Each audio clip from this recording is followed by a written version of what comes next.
déterminer qu'on a une corrélation qui est assez forte. Donc, on peut aller là, de moyenne fort à fort. On va vouloir, éventuellement, avoir une façon de faire des prévisions. Et pour faire des précisions, bien, on a besoin d'une règle. Ici, ce sera la règle d'une droite, puisque notre corrélation elle est linéaire, c'est-à-dire que la droite est l'outil qui représente le mieux la tendance de nos points. Donc, on va pouvoir se servir du nuage de points pour aller modéliser ce qu'on appelle une droite de régression. Donc, pour faire ça, il y a essentiellement deux méthodes qu'on voit cette année. La méthode de Maillard, qui est le sujet de la capsule actuelle, mais aussi, vous le verrez dans la capsule 2.10, la méthode de médiane-médiane qui obtient aussi ce qu'on appelle une droite de régression. Donc, pour utiliser la méthode de Maillard, on va utiliser cette méthode-là de la façon suivante. On va ordonner les couples de points selon les x. Donc, chaque donnée est représentée par un couple de points. On va ordonner ça selon les x et on va former deux groupes égaux. Il est important que les groupes soient égaux. Ensuite, pour chacun de ces groupes-là, on va aller déterminer la moyenne des x et la moyenne des y afin de se créer de cette façon-là comme deux représentants, les points P1 et P2. Une fois que ces points-là seront trouvés, on va aller trouver l'équation de la droite de Maillard qui passe par ces points-là. Donc, on se servira de P1 et P2 pour calculer la pente de notre droite et l'ordonner à l'origine. Donc, si vous êtes embêté avec ça, vous devriez visionner à nouveau une capsule dans la série des V1 point quelque chose, et dans cette série-là, vous avez comment trouver l'équation d'une droite. Donc, je fais appel aussi à ces notions-là. Mais il est important de se rappeler donc que ça va nous servir à faire des prédictions, et si on a la chance d'avoir une corrélation assez forte, mais plus la corrélation elle est forte, plus les prédictions seront jugées fiables. Alors, allons-y. Je vous présente rapidement deux situations qu'on peut avoir. Donc, quand on va vouloir séparer en deux groupes égaux, il faut que nos groupes soient vraiment égaux de données. Donc, vous voyez, tout d'abord, dans le petit tableau qui est ici, que j'ai vraiment ordonné mes données selon les x. Et ensuite, il y avait ici possibilité de faire deux groupes égaux. Donc, en séparant ici au centre, j'ai vraiment la possibilité de faire deux groupes égaux. P1 sera le représentant du groupe de gauche et P2 sera le représentant du groupe de droite. Maintenant, il arrive parfois qu'on n'a pas un nombre pair de données. Eh bien, si on a un nombre impair de données, on se retrouve dans la situation qu'on a ici dans le bas. À ce moment-là, on devra, une fois que nos données ont bien été ordonnées selon les x, on devra se créer une donnée. On devra en inventer une, mais on n'invente pas n'importe qui. Ce qu'on va faire, c'est qu'on va donc, comme vous le voyez ici, j'ai tout d'abord dans le premier paquet 7 données. Eh bien, ce que je vais faire, c'est que je vais d'abord placer les 4 premières que je voyais dans mon tableau. Et ensuite, je vais faire ma séparation ici et c'est cette donnée-là que je vais répéter. Donc, la dernière donnée de mon premier paquet qui est répétée ici. Et ensuite, j'inscris la suite de mes données à la fin dans l'ordre respecté. Et là, à ce moment-là, on se ramasse avec un tableau où on a 8 données et avec 8 données, on peut effectuer la méthode de Maillard. Ça marche? Donc, avec ça, débutons. J'ai pour vous des exemples d'utilisation de ça. Donc, tout d'abord, on voit ici une série de données. J'aurai à les placer dans un tableau et les ordonner selon les x. Vous voyez aussi dans le bas de la capsule qu'il y a une représentation qui est faite, donc du nuage de points que j'obtiendrai à partir de ces données-là. Ce sont les petits points jaunes là, que vous voyez. La droite de Maillard qu'on va trouver, ce sera la droite qui passera par les points P1 et P2 qu'on va déterminer dans quelques instants. Et c'est cette droite-là qui représente la tendance, ou si vous voulez, la façon dont mon nuage se comporte. Alors allons-y. Tout d'abord, on place nos données en ordre selon les x. Donc, le premier couple à aller placer, ce doit être nécessairement le couple 3, 2. Donc, c'est sûr que c'est les x qui priment pour la façon de placer en ordre les choses, mais le y doit suivre quand on fait ça. Le y qui lui appartient. Donc, cette donnée-là, elle est placée. Ensuite, je vais aller placer 6, 5, qui est la donnée qui est ici. Ensuite, 9, 7. Et ma prochaine donnée, ce sera 14, 6. 14, 10. Ensuite, j'aurai 19, 14. 22, 21. Et je vais terminer ça avec mon dernier couple qui est 27, 17.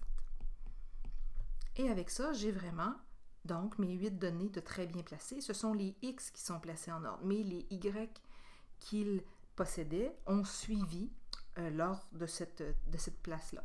Maintenant, vous voyez, là, je peux très bien séparer ça en deux paquets égaux, donc deux paquets de 4, et ensuite, je vais aller trouver qui est P1 et qui est P2. Alors, pour trouver P1, on va faire tout simplement la moyenne des x qui se trouvent dans le premier paquet. Donc, pour trouver la moyenne ici de mes x, je vais faire 3 plus 6 plus 9 plus 14, tout ça divisé par 4, et je vais obtenir 8. Ensuite, je vais faire la moyenne de mes y, donc 2 plus 5 plus 7 plus 6, ensuite divisé par 4, et ça va me donner 5. Donc, le couple P1, c'est le couple qui en fait la moyenne des x et la moyenne des y. Mon couple P2 va être déterminé de la même façon. Je vais utiliser les x du premier paquet, donc 14, 19, 22 et 27. Je fais la moyenne de ça, je vais diviser par 4, donc je vais obtenir 20,5. Et je vais faire la moyenne des y de ce paquet-là, 10 plus 14 plus 21 plus 17, divisé par 4 ici, et j'obtiendrai 15,5. Maintenant, une fois que j'ai mes deux représentants, j'ai donc trouvé P1 et P2, comme vous les voyez ici dans le graphique. Il me reste à déterminer l'équation de ma droite. Alors, l'équation d'une droite, on l'a vu bien sûr depuis le secondaire 3, c'est une équation qui a cette forme-là, y égale mx plus b pour nous. Maintenant, on a besoin de déterminer notre pente. Donc, pour déterminer ma pente, je vais prendre y2 moins y1 sur x2 moins x1. Donc ici, 15,5 moins 5 sur 20,5 moins 8. Et ensuite, quand je vais faire ce calcul-là, je vais obtenir 0,84. Parfois, il est intéressant d'aller écrire sous nos points qui est x1, y1 et x2, y2 pour éviter des confusions ou des erreurs de transcription.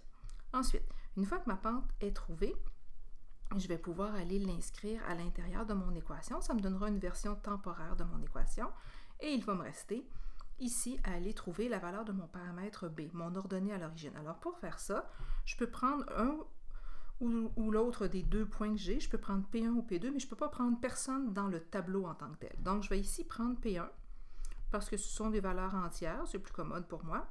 Donc 8,5. Donc je vais aller placer mon 5 ici et mon 8 là, et je vais aller, comme on a déjà appris à le faire, à trouver la valeur de mon paramètre B. Donc 0,84 fois 8, ça va vous donner 6,72.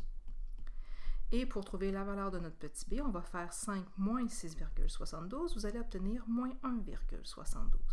Donc l'équation ici qu'on appellerait l'équation de Maillard, l'équation de la droite de régression de Maillard, ce sera 0,84x moins 1,72. Et c'est à partir de cette droite-là qu'on pourra faire éventuellement des prévisions ou des prédictions.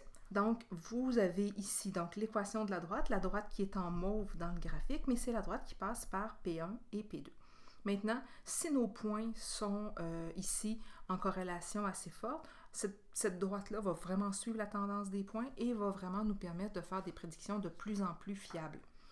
Maintenant, pour voir les prédictions, on va dans quelques instants utiliser l'exemple 2 pour le faire, mais je vais poursuivre avec donc l'exemple 2 avant de vous montrer la partie prédiction. Dans cet exemple-ci, j'ai ici 7 données. 7 données que j'ai déjà au départ placées en ordre selon les X. Donc si vous regardez bien, j'ai vraiment placé au départ le couple 12-17, ensuite j'ai placé le couple 16-16, ensuite le couple 17-22 et ainsi de suite. Mais comme j'ai seulement 7 données, moi, je dois en avoir une quantité paire pour faire 2 paquets égaux. C'est pour ça que j'ai placé, dans un premier temps, les 4 premières données, parce que je sais que si j'en ai 7 au départ, je voudrais en avoir 8. Donc, je vais placer les 4 premières telles qu'elles sont là. Et ma séparation se fera après ces 4 premières données-là. Ce que je fais, c'est que je vais répéter la donnée du dernier paquet, donc la dernière donnée du premier paquet, et je vais la mettre au début du second paquet. Ensuite, je vais seulement inscrire les 3 dernières données, comme ça, à la fin, en m'assurant que les X sont toujours placés en ordre en le faisant. Bon, ceci étant dit, mes données sont en ordre. J'ai maintenant 2 paquets de même taille.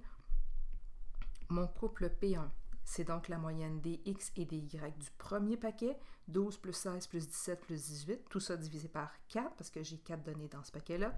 Je vais obtenir 15,75 et pour le Y1, 18,75. Pour P2, en faisant la moyenne de mes X et de mes Y, je vais obtenir pour x2, 18 plus 21 plus 26 plus 31 divisé par 4, 21,5. Et pour les y, la moyenne que j'obtiendrai, ce sera 25,25. Donc, je viens de trouver mes deux points représentant mon nuage de points, P1 et P2. Et c'est à partir de ça que je vais trouver l'équation de ma droite de régression selon Maillard. Donc, tout d'abord, ma pente, avec y2 moins y1 sur x2 moins x1. Donc, je vais avoir ici comme calcul à effectuer 25,25 moins 18,75 sur 21,5 moins 15,75.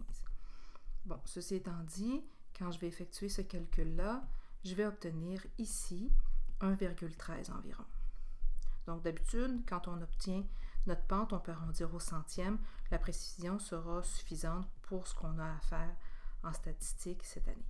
Ensuite, je vais utiliser P1 ou P2 pour calculer la valeur de mon paramètre B. Ici, on a le choix de prendre P1 ou P2. Je vais continuer d'utiliser P1, mais j'aurais tout aussi bien pu utiliser P2 pour déterminer cette valeur-là. Donc ici, mon X sera celui-là et mon Y sera mon 18,75. En faisant ça et en remplaçant ça dans mon équation, je vais donc avoir ici 1,13 fois 15,75 plus B.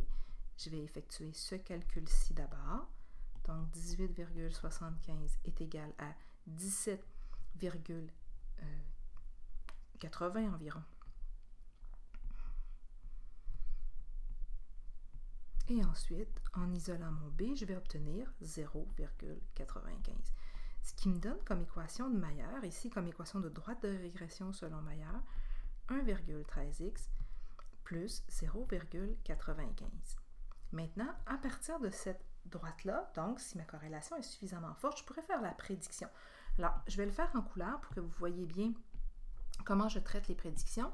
Si par exemple, je veux faire une prédiction en sachant que mon X vaut par exemple ici 15, et je me demande que vaut le Y à ce moment-là, bien, ce que je vais faire, c'est que je vais utiliser mon équation, donc l'équation que je viens de trouver, qui est 1,13 x plus 0,95, et à l'intérieur de cette équation-là, je vais changer mon x par 15, et je vais aller calculer à quoi je pourrais m'attendre comme prédiction. Alors, si vous effectuez ce calcul-là sur votre calculatrice, la prédiction que vous allez obtenir ici, ce serait 17,9. Bon, si on regarde bien, mes Y dans mon tableau sont toutes des valeurs entières.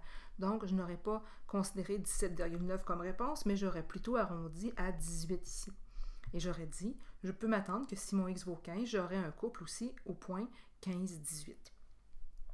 Si plutôt, je connais la valeur du Y. Si par exemple, je vous disais Y vaut 30 et je me demande quelle est la valeur de X associée avec ça à ce moment-là, j'utiliserai mon équation, mais cette fois-ci, au lieu de remplacer le X dans mon équation par une valeur connue, c'est le contraire, je vais remplacer mon Y par la valeur que je connais et je vais aller trouver le X associé à ça. Donc, la première chose que je vais faire, c'est faire 30 moins 0,95, j'obtiendrai 29,05. Et pour trouver mon X, je vais diviser par 1,13, ce qui vous donnera la valeur suivante, 25,71. Mais comme on le disait tantôt, je vais arrondir cette valeur-là parce que dans mes tables, je vois très bien que mes couples, ce sont des couples entiers, donc je pourrais arrondir et ici dire que mon X, c'est environ 26. Donc, c'est comme ça qu'on va pouvoir faire des prédictions selon les droites qu'on aura obtenues pour faire ces prédictions.